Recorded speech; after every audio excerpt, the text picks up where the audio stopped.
name's Toby Davidson, and I'm the Toby of the Toby brand, and we're here today with Josh Morris. Welcome, Josh.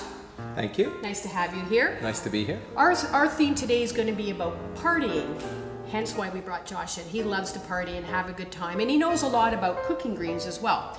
So in terms of entertaining, and the holidays are coming up, what kind of things do you think would work well with cooking greens and entertaining? Well, I think the thing about greens is people think of it as a formal sit-down meal, but if you can get the greens where people can just stand up and have a party and eat very casually and eat while they're standing, and very easy to scoop out and prepare and get on the table, I think that's ideal. Absolutely. I just think people think that greens tend to be very labor intensive.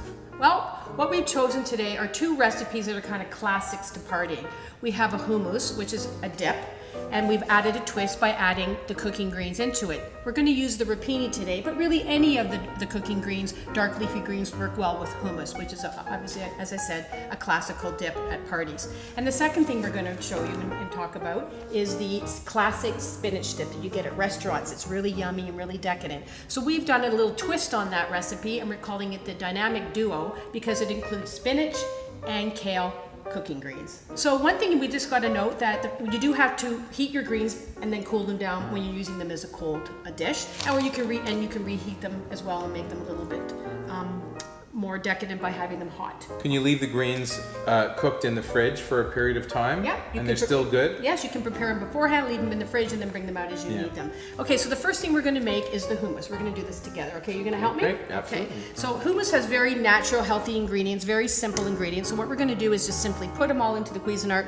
let it roll, and then we're going to take it from there, okay? So the first thing we're going to put in is the tahini, which is kind of the basis to a really good hummus. And we've got the oil, the binding agent.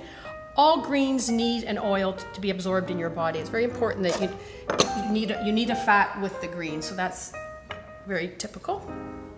Then we have our garlic, the lime juice. Lime or lemon? Lemon and lime. Lemon or lime work. And then we have the rapini, the cooking greens rapini. So go ahead and put those in. That's the magic really of this recipe, is adding the greens to it. Now that's the magic. Nobody would think to put dark leafy greens into their hummus, but that's what we're doing. So add a pinch of salt, a pinch of pepper, and then we're gonna add the chickpeas.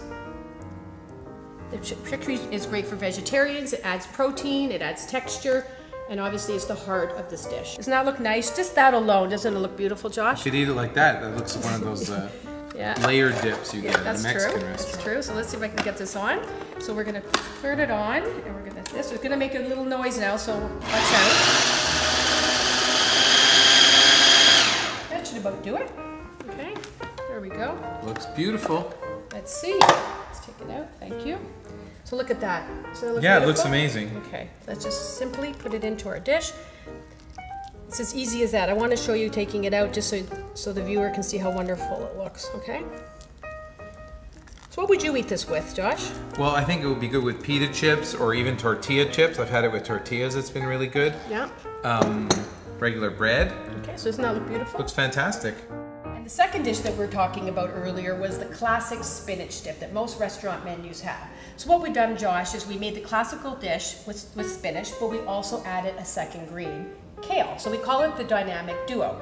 So what else does spinach dip typically have in it, Josh? Well, the stuff I've had in bars has artichokes in it. Yeah, artichokes, and it has cream cheese. Yeah, and mayonnaise, and it's really decadent, and you can heat it up and have it toasted on top so it's nice and brown.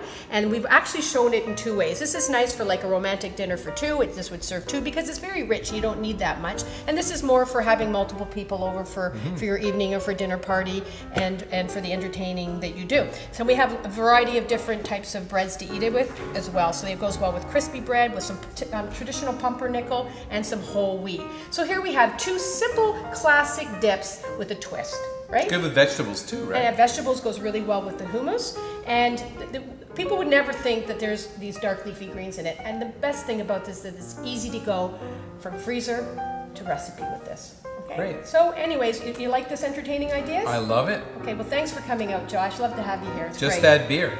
Just add some beer. That's Yeah. right. Thanks, Josh.